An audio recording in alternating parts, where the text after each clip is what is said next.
Good evening, student. Today we start Bio Chapter 3, Human Reproduction. Reproduction in human beings, mammals. In human beings, special types of sex organs are found, and these sex organs are called reproductive organ.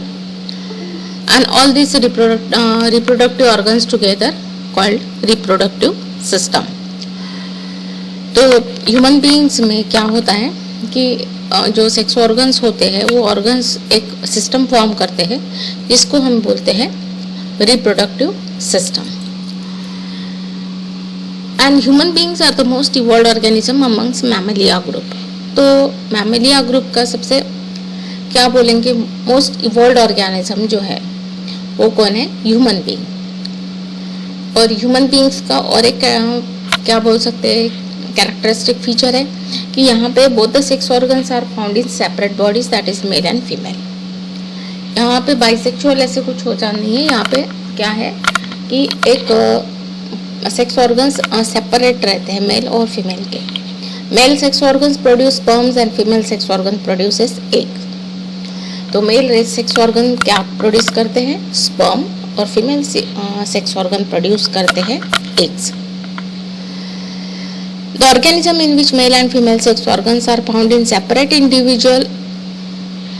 ऐसे organisms जिनमें male और female sex organ separate दिखाई देते हैं या separate bodies के form में हमें देखने को मिलते हैं उनको हम क्या बोलते हैं? उन separate individuals are called dioecious. In mammals, including human beings, sex are separate and sexual dimorphism is quite distinct. यहाँ पे क्या है? सेक्सुअल डाइमॉर्फिज्म है, means male sexual organ system एक अलग है और एक फीमेल पूरा बॉडी उनका क्या है? सेपरेट है. इसीलिए यहाँ पे वर्ड आया है sexual dimorphism.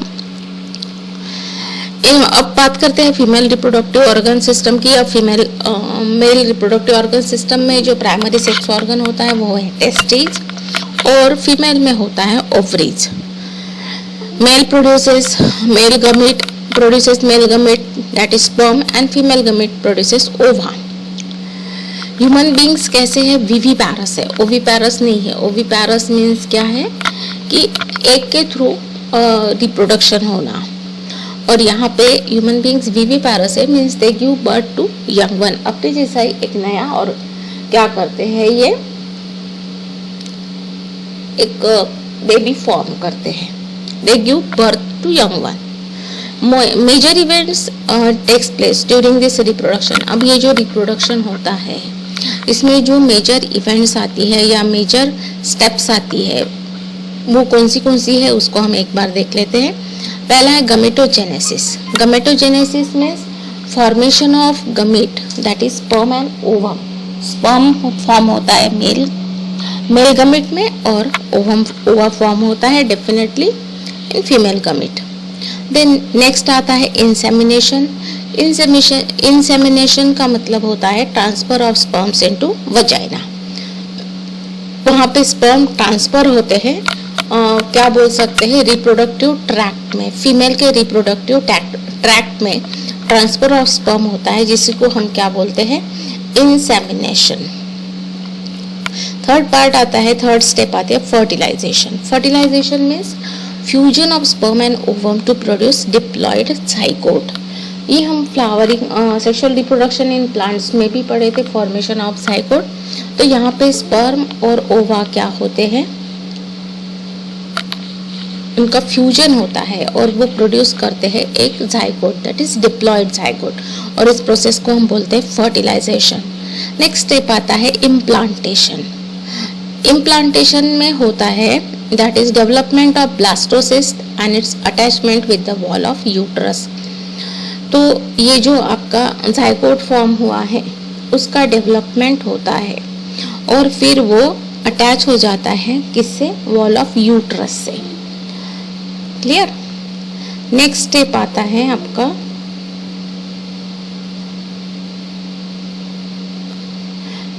gestation, that is embryonic development. Actually implantation में there is fixing of structure placenta formation होता है, और यहाँ पे जाइगोट डिवाइड होता है, दैट इज फर्टिलाइजेशन, और gestation that is embryonic development, जो एम्ब्रियो फॉर्म हुआ है उसका डेवलपमेंट होता है, and then parturition, this process means वो उस समय क्या होता है कि वो यंग वन बाहर आता है, means they give birth to young one, process of delivery. Clear? Means these are the 6 steps, or we can say 6 stages through which this reproduction in human beings takes place. Clear? Now, individual of each sex has a specific reproductive organ. Male body हो या female body हो, उनमें reproductive organ क्या होते हैं, एक specific reproductive organ होते हैं, जैसे reproductive ducts and accessory structure. Reproductive organs of human beings की यदि हम बात करते हैं तो ये रिप्रोडक्टिव ऑर्गन को हम 2 हिस्सों में बांट सकते हैं, और किस बेसिस पे हम उसको डिवाइड कर रहे हैं, on the basis of their function. तो पहला आता है प्राइमरी सेक्स ऑर्गन और दूसरा आता है सेकेंडरी सेक्स ऑर्गन. तो प्राइमरी सेक्स ऑर्गन्स क्या होता है, तो प्राइमरी सेक्स ऑर्गन्स को ही हम क्या बोलते हैं, gonads. Gonads produce gamete and secret sex hormones. जो भी सेक्स हार्मोन्स फॉर्म करना है वो सब कौन करेगा, प्राइमरी सेक्स ऑर्गन. कौन? That is gonad.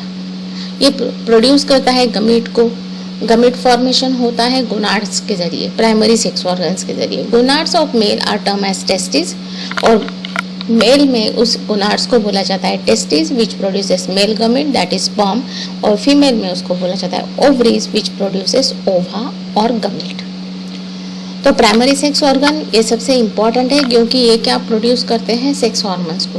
They secrete sex hormone and produces gamete, made in testis in males and ova in female. The growth, maintenance and function of gonads are under the control of follicle stimulating hormone. अब इनका जो भी growth है इसके ऊपर पूरा control किसका रहता है, तो फॉलिकल स्टिमुलेटिंग हार्मोन का, and luteinizing hormone LH which are secreted by anterior lobe of the pituitary gland. हमारी पिट्यूटरी ग्लैंड के द्वारा पिट्यूटरी ग्लैंड के एंटेरियर लोब में जो हार्मोन सीक्रेट होते हैं, कौन से, LH और FSH. ये हार्मोन पूरी तरह से कंट्रोल करते हैं किसके ऊपर, गोनाड्स के ऊपर. और गोनाड्स क्या है, they are the primary sex organs. Clear? Now secondary sex organs, secondary sex organs इसको इसीलिए सेकेंडरी बोला गया है क्योंकि ये गमीट प्रोड्यूस नहीं करते या सेक्स हार्मोन्स को सीक्रेट भी नहीं करते. They perform the specific function in reproduction. सिर्फ रिप्रोडक्शन में इनका एक पर्टिकुलर फंक्शन होता है. They include prostate gland, seminal vesicle, vas differentia and penis in females. In males, males में इनके जो sex organ, secondary sex organs आते हैं, prostate gland, seminal vesicle, vasa deferentia and penis. और फीमेल में आते हैं Fallopian tubules, uterus, vagina and mammary glands. ये आते हैं फीमेल्स में. Clear? Now male reproductive system. अब हम बात करते हैं मेल रिप्रोडक्टिव सिस्टम की. तो male reproductive system consist of 2 testis. अब मेल रिप्रोडक्टिव सिस्टम में सबसे पहले आता है a pair of testis and a scrotum, right. तो इन टेस्टिस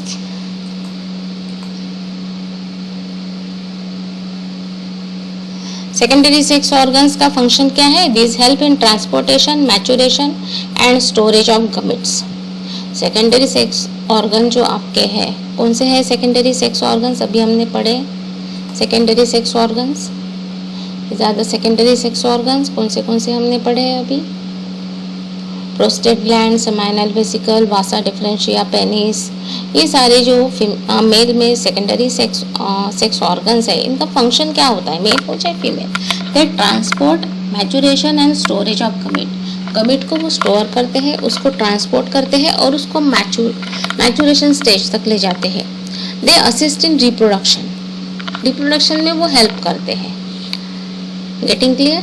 उनका फंक्शन क्या है, दे हेल्प इन रिप्रोडक्शन. पहला है आपका, पहला कौन सा है, primary sex organ testis.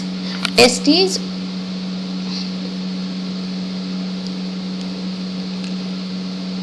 Gonads के बारे में हम लोग पढ़ चुके हैं. These are directly involve in the process of gamete production. Secondary sex organ का फंक्शन हम पढ़ चुके हैं. Transportation, maturation and storage of gamete. Now हम बात करते हैं अब टेस्टिस की. The male reproductive system consist of 2 testis. इसमें कितने टेस्टिस होती है?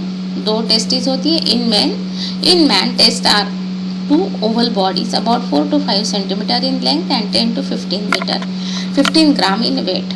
तो मेल में टेस्टिस क्या होती है? 2 होती है. और उसको क्या बोलते हैं हम? Singular testis. और वैसे टेस्टिस प्लूरल, क्योंकि ये 2 है. 2 ओवल बॉडीज, राइट ना.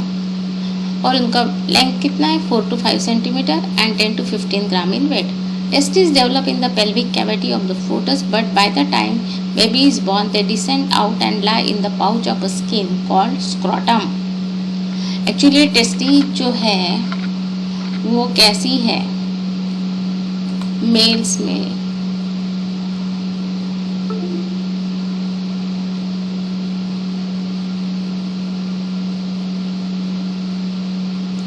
इंट्रा एब्डोमिनल और extra abdominal. What do you think? In human being, the testes are extra abdominal. Testes कैसी है?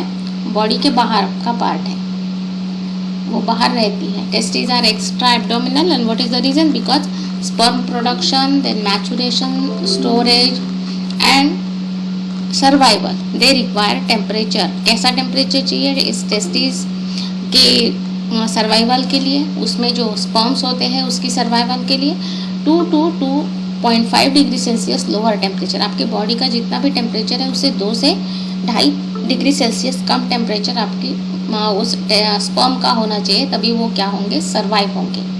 तो ये सारे टेस्टिस जो स्पर्म्स होते हैं ये कहाँ स्टोर होते हैं? Definitely they produce in testis. तो इनका टेम्परेचर यदि बॉडी से कम नहीं रहेगा तो वो क्या हो जाएंगे? वहाँ सर्वाइव ही नहीं हो पाएंगे.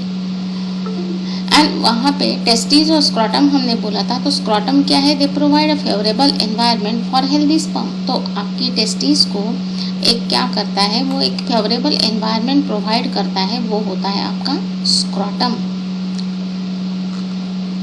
You got the point? What is scrotum?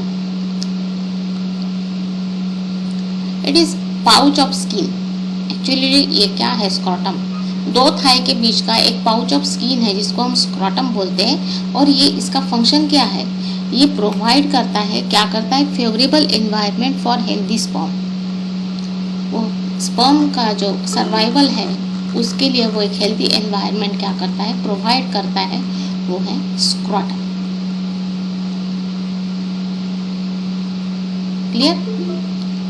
In some mammal testis are intra abdominal. अब हमने बोला कि यहाँ पे ह्यूमन बींग्स में testis are extra abdominal, but कुछ मैमल्स ऐसे भी होते हैं जिनके इसमें टेस्टिस क्या होते हैं? इंट्रा एब्डोमिनल होते हैं. मतलब मेन बॉडी कैविटी में ही होते हैं. और ऐसे को हम क्या बोलते हैं? They include egg laying mammals. तो उनको हम ओविपैरस बोलते हैं. जिनके इसमें टेस्टिस क्या होते हैं? इंट्रा एब्डोमिनल होते हैं, वो सारे ओविपैरस होते हैं. और ओविपैरस कौन है? फिर लाइंग एग्स. जो एग्स में से क्या होते हैं? न्यू यंग वन फॉर्म होता है. व्हेल्स है, डॉल्फिन्स है, ऐसे सारे इनमें क्या होता है? टेस्टिस आर इंट्रा एब्डोमिनल होते हैं. टेस्टिस और male body are form during 7 to 8 week of pregnancy and are intra abdominal. अब ये जो टेस्टिस है ये क्या होती है? फीमेल की बॉडी में फॉर्म होती है. कब फॉर्म होती है? आफ्टर इंसेमिनेशन और 7 to 8 वीक ऑफ प्रेगनेंसी के 7 या 8 वीक के बाद ये फॉर्म होते हैं. और ये बाहर मतलब आते हैं, मतलब उनका पूरा डेवलपमेंट के लिए कितना लग जाता है? 7 to 8 months. इनकी पूरे डेवलपमेंट के लिए हमें कितना समय लगता है? 7 to 8 month. इसके लिए ये बेबी मतलब टेस्टिस फॉर्म होने के लिए पूरे. क्लियर? तो ये न्यू मतलब प्रेग्नेंट लेडी में 7 to 8 वीक में ही यदि मेल बेबी फॉर्म होने वाला है तो उस फीमेल की यूट्रस में 7 to 8 वीक के बाद ही क्या होते हैं, टेस्टिस फॉर्म होने लग जाते हैं और 7 to 8 वीक के बाद उनका जो ग्रोथ है वो क्या हो जाता है, कंप्लीट हो जाता है। You got the point? 7 to 8 week of pregnancy and 7 to 8 months for complete growth. Clear?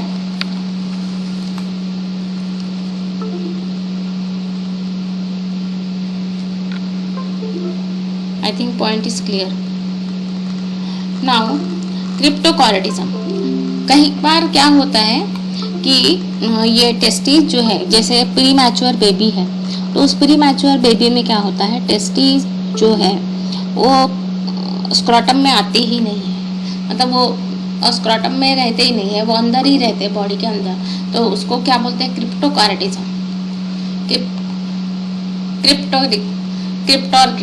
क्रिप्टोर्किडिज्म में क्या होता है कि स्क्रॉटम में टेस्टिस आते ही नहीं है, वो अंदर ही रह जाते हैं। तो ऐसी सिचुएशन में क्या होता है क्रिप्टोर्किडिज्म में कि सर्जरी करनी पड़ती है और उसको क्या करते हैं, फिर ठीक किया जाता है।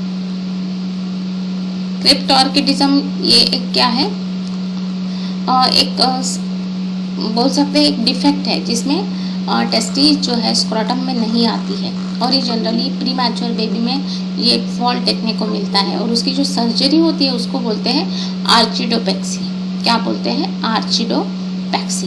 That term you have to remember. उसके बाद स्पर्मेटोजेनेसिस जो होता है, spermatogonia are very sensitive to temperature and sterility.